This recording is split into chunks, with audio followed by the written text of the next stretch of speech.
lang ang parte ng ating programa at pagsasama-sama para sa Good Vibes, Good Morning! Kasama nyo ang inyong kulit natin sa umaga. Mama mo kumakaripas ng tawa pero ang araw maariba si Mama Mia!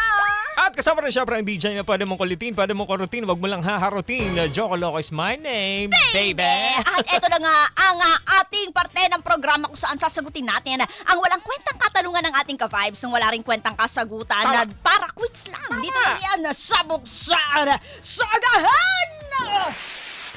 Buksaan sa agahan! Buksaan sa agahan! Ayan! Mabubuksa kaya natin tong tanong Tama.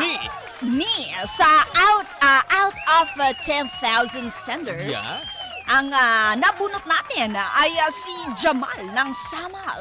Samal Bataan to ha. Samal Samal Bataan. Bataan. Ang katanungan niya po Alam mo kasi... talaga yung mga lugar sa Bataan, no? Malapit ka talaga siya. Oo naman, malapit sa puso natin. Oo, kasi doon ni Mama Mia, sinuko. Hoy! Ay, hindi, yung ano... Nakikinig yung pamilya ko, walang niya. Mamaya ano Ano mo isipin nun? iniisip mo? Hindi, doon niya kasi sinuko yung ano. Alin? Yung pag... Sige. Ano ba? Iba kasi yung nasa isip mo agad eh. Walang yaka. Uuwi pa naman ako ng Bataan pag ako di ako pinayagan ngayong weekend. Yung mga ano, masaya ka doon. Yung kalungkutan, inano mo talaga. Yung kasiyan, Oh, yung tama. inano, Lahat ng mga worries, Tama, oo. Sabi, no bad worries. vibes ay doon. Hindi na sinuko ni Mama Walang Mia. yaka. Ikaw kasi, ano ba kasi yun? Shoutout mo yung nanay ko. Yung isip mo yung pangalan Ay, ko. belated Happy Mother's Day sa nanay yung tatay ko. Consuelo mo at kay Tatay Roberto na malapit na mag-Father's Day. Yeah. Oo nga, next month. O, eto na Ayan. nga. Ang katanungan kasi ni Jamal ng Samal ay casual o formal? Oy, casual na casual Diba? Casual o formal? formal. Oh, syempre, ikaw pinili mo ano lang eh. Ako gusto ko casual. Casualan Oo. na. Ano? Ano? Siyempre, ikaw formal. Formal, oo. Formal. Bilang nung panahon ninyo kasi, ganito, di ba? ano? Uso yung... Formal? Ano pala? Uy, alam mo, may kakilala nga ako dati, sobrang casual, No, nagkakindatan lang. Nagkakindatan lang? Uy, totoong kwento to ng kaibigan ko, promise. Nagkakindatan lang tapos? Tinatawanan na lang. Nagkakindatan lang, dumiretso na sa... Ay, talaga ba? Dumiretso na, tapos nagmami sila. Nagmam. Mami with egg. Ikaw ba? Sa inyo, formal? Formal? Ba't sa inyo? Sa inyo? Sa inyo, bilang panahon ninyo. Charis. Ay, happy ganda sa panahon. Hindi, formal. Wala na ako ibang pipiliin dahil yung Okay. casual na pili mo na. Tama naman. Pero formal, bilang siguro, nagka... 28 na din kasi. 29 na pala. 29? Malapit na mag-30 pala. Huwag mo lukoyin yung mga kababs natin. 29 ka, ha? Nalasad ka na. Sige na nga.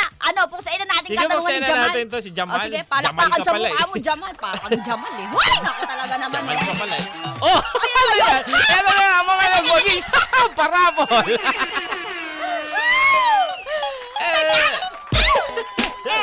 Yeah. Eto na. Let's- Eto na. Yeah. Break it down. Ay, Yo. pala break it down. Break it Break it down. down yung agad. Eto na. Sisimulan na ang puksaan sa agahan. Na may kasamang palakpakan. Yo. And 1, 2, 3, puksaan sa agahan, sa kaibang daldalan. Hindi mo ba ipigilan, Joko Mia ang pangalan? Sabay sa umagahan, halina't pag-usapan. Sa radyo ay pakinggan, ngayon mo na malalaman ang tanong sa puksaan. Hey. Yeah. Yo. Ang tanong ni Jamal, all the way from Sama. Casual ka o pala. formal? Alin ang pipiliin nyo sa dalawa? Palakpakan na muna mga ka-vibes ko dyan. Ito na si Mama Mia. Nakabahan ako, ha? Magpapaulan ng bara. Yeah. Let's go, Mama Mia. Let's Anong go, say let's- mo? 3, 2, 1, let's go. Happy Monday, Jamal. All the way from Sama. Sa katanungan mo, hindi ako Teka nga, isa pa. Isa pa, sige, from the top. Isa pa, from the top. Make it drop. Yo, Jamal. Ah. Jamal ka pala. Ah. Eto na. Pakinggan mo na. In a 3, 2, 1. Wala pa pala. Teka lang. 1, 2, 3. Dawa ni Marie in a 3, 2, 1.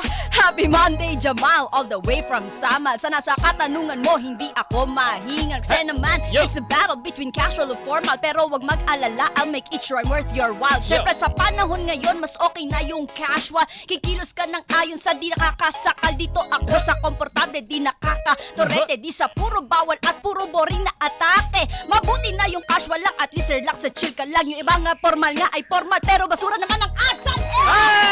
Ano raw? Wala ba surang asal? Hayaan mo na nga!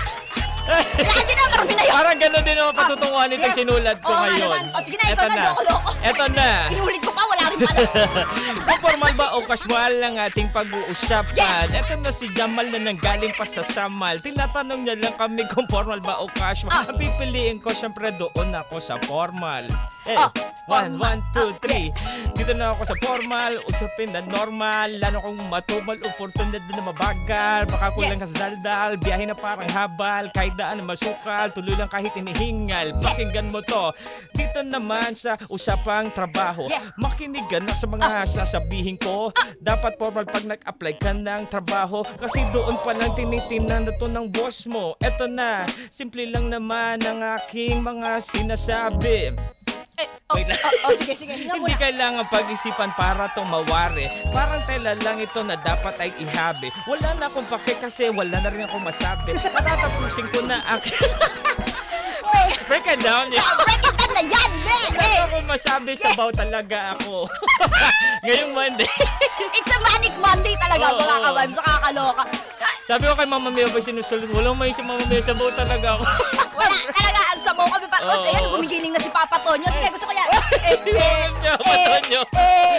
Nakikita ko sa'yo si Tobey Maguire, yung Spider-Man, yung gumagano. Gusto ko yan. Alam mo yung ano, yung tugtog ganito, Oo. Blow Your Mind ni Eve. Pero Yeah. ang galawan, touch by touch. Oh, Touch- yeah. Bakit may ganon? Ay, naku talaga.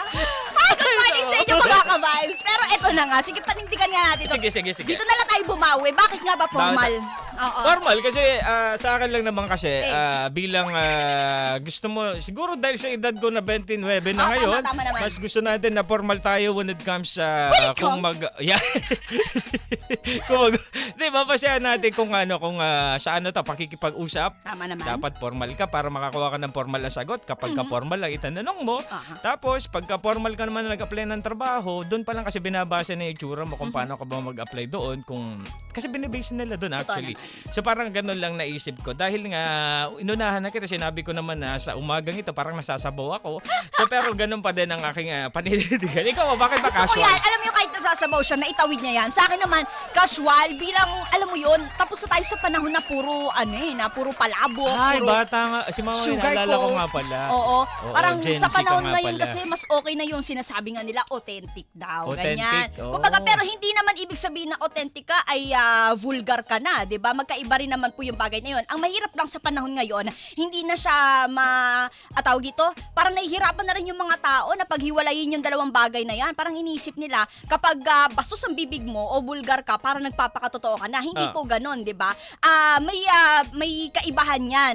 Dapat kung totoo ka, hindi naman kinakailangan na maging ganun ka bastos o ka bulgar. Oo. Pero tawag dito, pag basta magpakatotoo ka yun. May basta- mga ibang paraan na para maipakita mo Oo. na totoo ka. Hindi kung Yun. iba kasi na pinipili casualan lang. Decision, casual. Pag-usap, casual. Yun. Parang ganun yung Yun ano. din, may mga bagay Ay, wait din lang, kasi matanong talaga. lang kita. Dahil ba yan sa mga Gen Z ba? As in, paano ba, casual na lang ba pag nagsabi na, doon tayo pumunta sa kung paano manliligaw o paano magsalita na, Siguro hindi lang sa konteksto ng panliligaw pero pagdating din kunyari sa context ng workplace, lalo kapag sa mga production ka nagtatrabaho, kaya sa media, ganyan, may mga times talaga na parang casual na lang din talaga. Kahit yung sa pormahan, ganyan. Kasi mabilisan na, madalian na ang mga bagay-bagay. Pero parang in general, may mga bagay talaga na hindi mo na kailangan paggawing formal, wag na natin padaanin pa sa paligoy-ligoy pa. Kaya nga, alam mo, ganito tayo ko sa Mama Mia. Sa panahon, siyempre, bata kayo, di ba? 21, tama. So, Gen Z. So, Sige, tatanggapin ko yan. pag sa panliligaw, kasi iba yung panahon namin 29 na kami na sa Hari. So, sa inyo ba, sa panliligaw ba, gano'n na lang ba ka-casual para maging kayo? O kailangan pa namin suyuin, magliligaw, dadalhan namin ng ganito? May mga naman, syempre kailangan pa rin naman yung mga ganung bagay. Paano mo patutunayan yung sarili mo sa isang tao? 'Di ba? Pero may mga paraan na hindi mo na kailangan pa na parang pahabain yung yung sisipat-sipatin mo pa sa bintana para lang. Curious lang ako, Mama Mia, kasi sa edad nyo, di ba, mga Gen Z kayo. Paano ba ang ligawan dyan? Pag mga ganun? Sa amin? Ay, Oo. text lang, Text gano'n. lang. Ayun nga parang Chat-chat casual lang. na lang. Tapos, sige, tayo na. Tapos biglang casual lang yung tapos pupunta na sila sa isang lugar na kung saan sila lang yung nakakaalam. Para Tara. Hindi, kumbaga parang may mga gender roles na binibreak. Like for example, dati no, kailangan na yung lalaki ang magbabayad lang ng lahat. Oo. Pero ngayong panahon na to, na moderno na, may mga kababaihan... Wow, so luma-luma sa amin. Pag... Ay, hindi naman sa diba? ganon. May mga kababaihan na tinitake over na rin nila, or kung hindi tinitake over, alam mo yon, gusto nila balance lang yung role na hindi porket lalaki ka, ikaw lang yung may kakayahan na magbayad. Aba, sumasahod din ako at nagtatrabaho rin ako. So gusto niya yung ano din. Oo, hayaan nyo ako na kaya ko, na bayaran ko rin yung sarili kong mga pangangailangan. Alam mo, na-appreciate natin yan na sinusuportahan din tayo kung may mga partner talaga tayo na alam mo yon, financially ay talagang very supportive. Pero sa panahon ngayon, may mga babae na rin talaga na financially independent. Yan. Yan isa sa mga bagay na casual din siguro or makabago na rin talaga. Diba? At minsan may mga lalaki na hindi nila matanggap yon. Syempre normal naman yan. Oo. Pero kung doon ako balik ako doon sa sabi mo na, sige, gusto nyo So, yung kakilala ko kasi, makwento ko lang mamamaya, long distance sila. Talaga ba? So, Ayan na naman tayo dyan. Nagabataan din ba yan? bago magbataan na lang ang tawag doon, yung bago. Pampanga. Sa Kapas, yung sakop na din ba yun? Oh, Pampanga. Pampanga ba? Pampanga bago Hindi, magbataan. Dinalupihan. Sige, basta doon sa lugar na yung papunta na sa Bataan. So parang taga ano lang din, taga San Pedro yung Laguna. Yung layo. bakit? So ganun. So Parang pinagpapawisan. pero noon pa to, sabi niya naman, noon kasi noong time daw nila. Pagka pupunta sila sa isang lugar na sila lang yung nakakaalam, sagot daw ng babae, parang ganun. So parang sagot ng babae. So wala siya pinoproblema. Sagot niya ay, hintayin mo ko, sabay na tayo. Papunta na ako, nasa ka na ba? Kung ako sa'yo, sumama ka na. Tara. So parang ganun. So parang sagot daw nung, sabi ko, pogi mo naman, wala akong kinakas, wala nga pre. Depende pa rin yan sa emotional state din ng mga kabataan ngayon. Minsan naman may mga na-stuck pa rin sila talaga doon sa traditional dahil yun din ang upbringing sa kanila. Tama. Yan ang turo sa nila sa ano nila. Turo ng mga magulang yan sa kanila na ikaw wag kang basta gives ha. May ganun. iba naman na bukas kasi ang ganung pananaw sa kanilang pamilya. So parang okay lang naman, 'di ba? Basta ang mahalaga ipakilala mo sa amin yan para alam namin. Para alam namin kung sino ba yung Poncio Pilato na dinedate mo na yan. Naku, masingit ko lang yung kakilala ko, pinakilala, medyo ilang buwan na siyang buntis eh. Talaga ba? Ito pala yung boyfriend.